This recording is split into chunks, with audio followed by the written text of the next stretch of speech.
안녕하세요. 갈라디아서 3장 19절에서 29절입니다. 19절.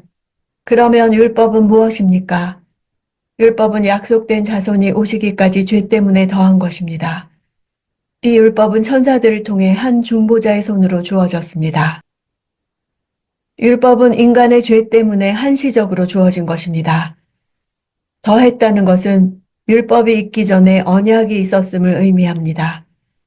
하나님은 율법을 언약에 종속되도록 추가적으로 더하셨습니다. 율법은 제한적이고 한시적인 기능을 가졌습니다.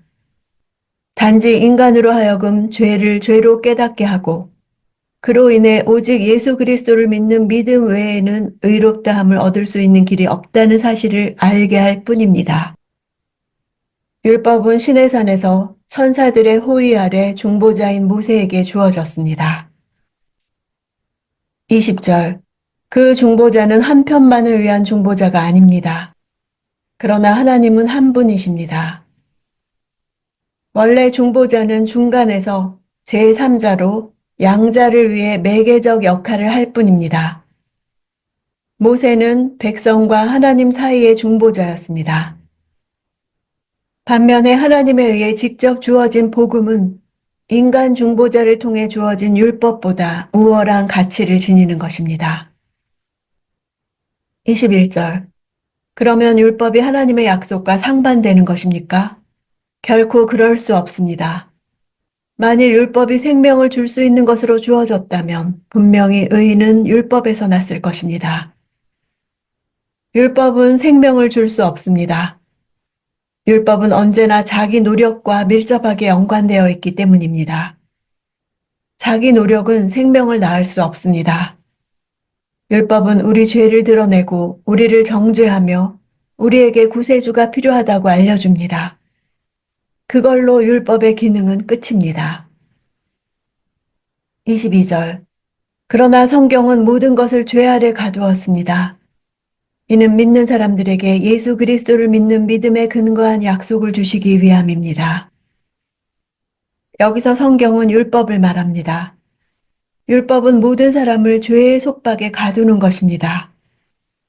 하나님께서 율법을 주신 목적은 인간으로 하여금 죄 아래 완전히 갇혀 어찌할 수 없는 자신의 실체를 절감하게끔 하여 그리스도를 통한 하나님의 구원의 은혜를 전적으로 바라게 하기 위해서입니다. 23절. 믿음이 오기 전에는 우리가 율법 아래 매여 장차 계시될 믿음의 때까지 갇혀 있었습니다. 믿음이 오기 전에 우리는 끊임없이 율법의 감시와 속박 아래 갇혀 있어야만 했습니다. 여기서 믿음에는 정관사가 붙어 있어 그 믿음이 바로 예수에 대한 믿음임을 보여줍니다. 24절. 그래서 율법은 그리스도의 때까지 우리를 인도하는 선생이 됐습니다. 이는 우리로 하여금 믿음으로 의롭다고 인정받게 하려는 것입니다. 여기에 선생이란 명칭은 헬라인들과 로마인들 사이에서 귀족 계급에 속하는 소년들의 생활과 품행을 지도하는 임무를 맡은 종들을 가리킵니다. 그 소년들은 성년이 되기 전에는 그 종 없이 집 밖으로 나가는 것조차 허락되지 않았다고 합니다. 주인은 이 종으로 하여금 자녀들에게 초보적이고 유익한 훈계를 하게 하고 자녀들의 행동을 철저하게 통제하도록 했습니다. 하지만 자녀들이 성인이 되면 그 종의 역할은 끝나게 되고 자녀에 대한 모든 권한은 아버지에게로 이양됩니다. 바울은 이러한 선생의 개념을 한시적이고 제한적인 율법에 그대로 적용하고 있습니다.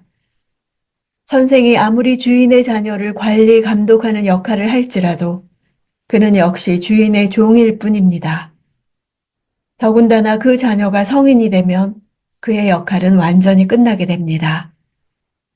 이와 마찬가지로 율법이 아무리 우리를 가두고 속박할지라도 그것은 우리를 그리스도에게로 인도하는 중개자로서의 제한적 역할을 할 뿐입니다. 율법은 죄를 드러내고 우리를 그리스도께 인도하려고 주어졌습니다. 25절. 그러나 이제는 믿음이 왔으므로 우리는 더 이상 율법이라는 선생 아래 있지 않습니다. 엄연한 주인의 상속자임에도 불구하고 종인 선생의 철저한 감독과 지시를 받다가 진정한 상속자의 신분으로 그 속박에서 벗어나 자유를 누리는 그때가 아들에게는 감격스러운 순간이 될 것입니다. 이제 믿음이 왔고 더 이상 선생과 같은 율법의 굴레에 갇혀 있을 필요가 없게 된 사실을 말하고 있습니다. 그리스도의 복음을 믿음으로 받아들인다고 하는 것은 이처럼 감격적인 순간을 맞이하는 것입니다. 그러나 율법은 우리가 그리스도인이 되는 순간부터 우리 삶을 향한 하나님의 계획이 성취되는 것을 방해합니다. 우리가 지키려고 애쓰는 기준이 되어 믿음이나 우리 안에 계신 그리스도의 생명을 신뢰하는 것이 아니라 우리의 노력과 육신에 따라 살게 하여 스스로 행위를 하는 주체가 되게 합니다. 26절 여러분은 모두 그리스도 예수 안에서 믿음으로 하나님의 아들들이 됐습니다. 왜냐하면 이 앞에 있어서 더 이상 율법 선생 아래 있지 않게 된 이유를 말하고 있습니다. 그것은 곧 하나님의 아들이 되었기 때문입니다. 죄 아래 놓여 있던 자들이 예수로 말미암아 하나님과 바른 관계로 회복되었습니다. 그리고 하나님의 아들로서의 특권과 자유를 누릴 수 있게 되었습니다. 27절 그리스도와 합해 세례를 받은 사람은 모두 그리스도로 옷 입었기 때문입니다. 여기의 세례는 그리스도와 연합하는 성령 세례를 의미합니다. 그리스도와의 새로운 인격 관계에 들어가는 관계를 그리스도로 옷 입었다고 표현합니다. 이것은 그리스도의 본성에 참여하기 시작했다는 것을 의미합니다. 28절 유대 사람도 없고 그리스 사람도 없고 종도 없고 자유인도 없고 남자도 없고 여자도 없습니다. 여러분 모두는 그리스도 예수 안에서 하나이기 때문입니다. 민족의 차이, 신분의 차이, 성별의 차이는 모두 육체에 근거한 구분입니다. 육체를 벗어버리고 나면 영으로서는 구분이 없습니다. 십자가는 육체를 벗는 할례입니다.